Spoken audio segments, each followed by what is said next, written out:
Welcome to the Daily Bolster. Each day we welcome transformational executives to share their real-world experiences and practical advice about scaling yourself, your team, and your business. Welcome to the Daily Bolster. I'm Matt Blumberg, co-founder and CEO of Bolster, and I'm here today with Todd Sullivan. Todd is a multi-time founder with lots of successful exits under his belt, leading him to found his current company, which is called ExitWise. Good to see you, Todd. Matt, thank you for having me. I'm excited to be here.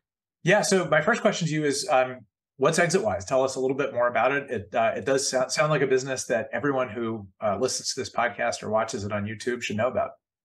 I would love that to be true. ExitWise, it comes from my experience building and selling companies. We're really a platform for business owners who are interested in selling their businesses to learn first about M&A and the M&A process, but then to build the best M&A team in the world, very industry-specific team in the world to help maximize their outcome. Okay, it's great business, very needed. I know that. Yep. So my question to you today is about interviewing. So you've hired lots of executive teams over the years.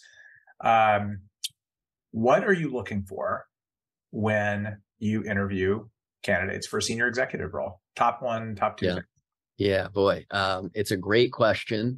And I think I've learned to do this over time, whether I'm good at it or not. I think our current executive team is by far the best I've ever had. So number one, I hire people that I can really trust. And so that's a big word, really difficult. Like, how do you figure out how you trust somebody? And so I have the benefit of 52 years of experience, right? In the my work life, maybe it's 32 years. So I know a lot of people now, right? And you can see their track record and you can ask friends if they know somebody that maybe you don't know well enough, but I spend a lot of time with those people.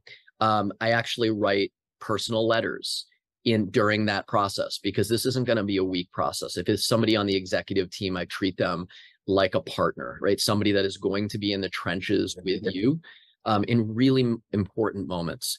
I get to know their families. I think having like kind of an understanding of, they understand your family, you understand their family. It gives a pretty good perspective of who they are and, where they're going, where they've been. And I think lastly, the best thing I can do is hire people that I actually know. So I've been fortunate enough on our team to really know for a long period of time, having worked with these people, kind of similar to you and your co-founders, right? You've known these people. And so that trust is there. I know that's a hard one. No, Matt, to figure out. It's such an important one, because I always say the most important thing in leading a company is creating a healthy dynamic on the executive team. Mm-hmm. And when you have that, things go well. And when you don't, it's a disaster. But the foundation of a healthy executive team is trust. Yep. So interviewing for trust or hiring on the basis of trust is really important, but it's really hard to do if you don't know people, because trust is something that tends to be built up over a long period of time. It does involve getting to know people personally as humans and sharing vulnerabilities and getting some of that back. And doing that from a cold start can definitely take a while. And it's in some of the techniques you talked about are really interesting. How much of it comes down, if you're talking about someone you don't know, how much of it comes down to just being in the process with them for a long time, as opposed can you accelerate it? Like, if you have a hire that you've got to make, can you spend 24 hours with someone inside of 3 weeks and get it? Or does it just have to be over 3 months or 6 months of kind of getting to know them longitudinally? I don't think I have a great answer for it, but the people that I will hire more quickly, they come from the networks of the people that I know and trust, right? So I absolutely have to spend time with them. They have to have certain criteria, right? At ExitWise, you have to have built and sold a business.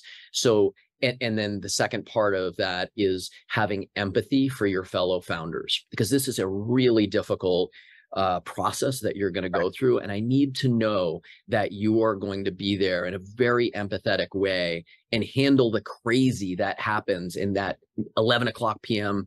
call that you're going to get when somebody's freaking out about this lack of translating emotion to finance. So I'm looking for very kind of specific personalities. If they're going to get hired quick, they have to come highly recommended for people that already work here, that have been through that process with me. But even then, I think it's really interesting to write that personal letter of what, life is about, what this business is about to you. And what you're really looking for is what comes back. Because clearly, it's not about what you said. No. You're waiting for what comes back. And I think I've made a lot of mistakes in previous situations, so I do not have the magic here. But so far, this has worked incredibly well because it leads to incredible amount of transparency. And some might, if they were sitting here going, "Wait, you share everything." We're small enough team today where everybody knows what we're trying to accomplish and why and how we're going to do it.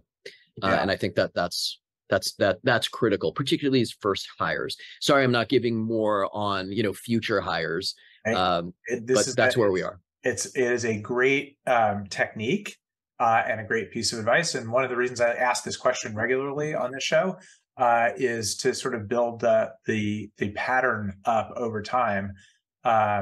And this is I haven't heard this particular technique yet, but I really like it. So thank you for taking the time to share that. Oh, absolutely.